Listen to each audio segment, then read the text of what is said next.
The Adventures of Tom Sawyer, Chapter 6 and 7. Chapter 6. The next morning Tom was very sad. This was the beginning of another week of slow suffering in school. He usually began this day wishing that there had been no Saturday and no Sunday. Because of them, school seemed more painful to him. He lay in bed thinking, if he were sick, he could stay home. He thought carefully about all parts of his body, but he could discover no sickness. Then he looked at his foot. His foot had been hurt. He had an idea. He began to cry, as if with pain. But Sid, in his bed across the room, continued to sleep. Tom's voice grew louder. Now he seemed to feel real pain in his toe. No result from Sid. Tom said, Sid! Sid! and tried shaking him. This time the result was good. When Tom cried again, Ow! Sid sat up and looked at him. He said, Tom, what is wrong? No answer. Now Sid tried shaking Tom. Tom said, Oh, don't do that, Sid. It hurts me. I must call Aunt Polly. No, don't call her. Ow! He cried loudly again. Then he said, I will forget everything bad that you have done to me, Sid, when I'm dead. Oh, Tom, are you dying? Give my cat with one eye to the new girl and tell her. But Sid was gone. He ran to his aunt. Oh, Aunt Polly, Tom is dying. Dying? I can't believe it. But she ran. Her face was white with fear. At the bedside she cried, Tom, Tom, what is wrong? It's my foot, Aunt, where I hurt it. The doctor must cut it off. The old lady sat down in a chair and laughed a little, then wept a little, then did both together. Feeling better, she said, Tom, you stop that, and get out of bed. Tom stopped crying, and the pain stopped too. Please stop here and answer question 1. As he walked to school, he met Huckleberry Finn. Huckleberry's father was always drunk. None of the mothers in the village liked Huckleberry, but all the children liked him. They wished that they dared to be like him. Tom also wished that he could be like Huckleberry. He had been ordered never to play with him. Therefore, he played with Huckleberry every time that it was possible. Please stop here and answer question 2. Huckleberry was always dressed in old clothes. The clothes were always too big for him. His hat was full of holes. The bottom of his coat touched the ground. He came and went as he wished. He did not sleep in a bed. He did not sleep in a house.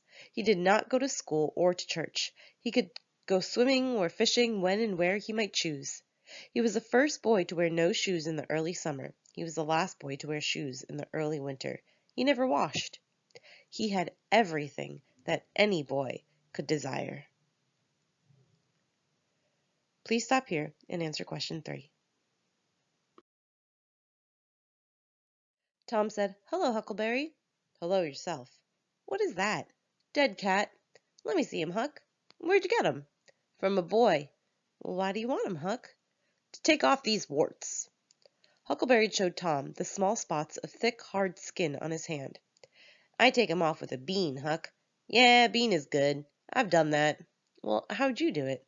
You take a bean, you break it into 2 pieces. Then you cut the wart and get some blood. Then you put the blood on half the bean. You make a hole in the ground. You put half of the bean in the hole and cover it with earth. You must do this in the middle of the night where 2 roads cross and then the moon is dark. Then you burn the other half of the bean. The piece of bean with blood on it will try to pull the other half to it, and that helps the blood to pull the wart, and then it's gone from your hand. Yeah, that's right, Huck. Although when you put the bean in the ground, you should say, Bean down, off wart, appear no more. But how do you take off warts with a dead cat? So you wait until the dead body of some bad person has been put into the ground. Then you take your cat and you go to the place before the middle of the night.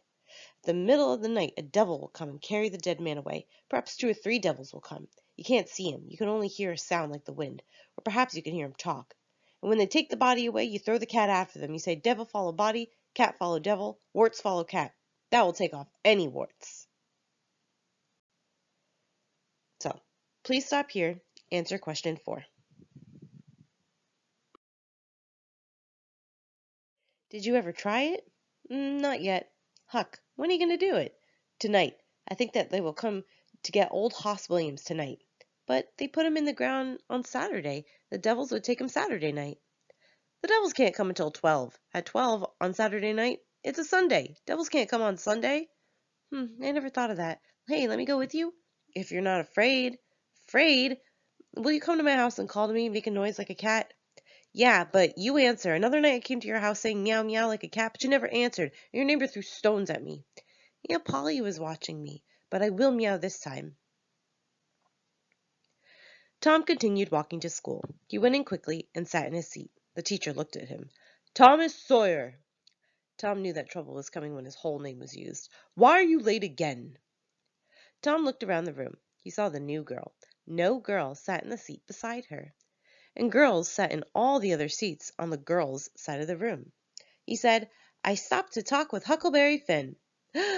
All the children looked at Tom. It was very foolish to say that to a teacher. Thomas Sawyer, I never heard more surprising words. Take off your coat. The teacher had a supply of thin branches cut from a tree. He used and broke several of these while beating Tom's back. Then he ordered, Go and sit with the girls. Please stop here and answer question 5. The new girl turned her back towards Tom. Then, after a short time, she turned toward him, and she saw an apple on the table in front of her. She moved it away. Tom gently moved it towards her. She moved it away again. Tom returned it. Then she let it remain where he had placed it. Now Tom began to make a picture on a piece of paper. He held one hand over it while he worked, and she could not see it. She tried to see. He seemed not to notice her interest. Then she said, Let me see. He showed her. It was a picture of a house. It was not good, but she thought that it was. It's nice. Now make a man. The man was bigger than the house. It's beautiful. Now make me. He made a picture of another person. That's very nice. I wish I could make pictures. I'll teach you. At noon. Do you go home to eat? I will stay if you stay. Good. What's your name? Becky Thatcher. What's yours? Oh, I know. It's Thomas Sawyer. That's the name when they beat me. I'm Tom when I'm good. You call me Tom, will you? Yes. Now Tom began writing something, hiding it with his hand. She asked to see. Oh, it's nothing. You don't want to see it. Yes, I do. You will tell me what it is? I promised never to tell. Oh, you do not want to see it. I will see. She put her small hand on his, and then Tom let her pull the writing away. She read these words, I love you. Oh, you bad thing. And she hid his hand. But her face showed pleasure. At this moment, the boy felt a hand on his ear and a pull lifting him from his seat. He was returned to his usual seat, and the whole school laughed. But although Tom's ears hurt, his heart was joyful. Please stop here and answer question 6. Chapter 7. At noon, Tom ran to Becky and said softly in her ear, Start to go home with the others, and then return here. I will do the same.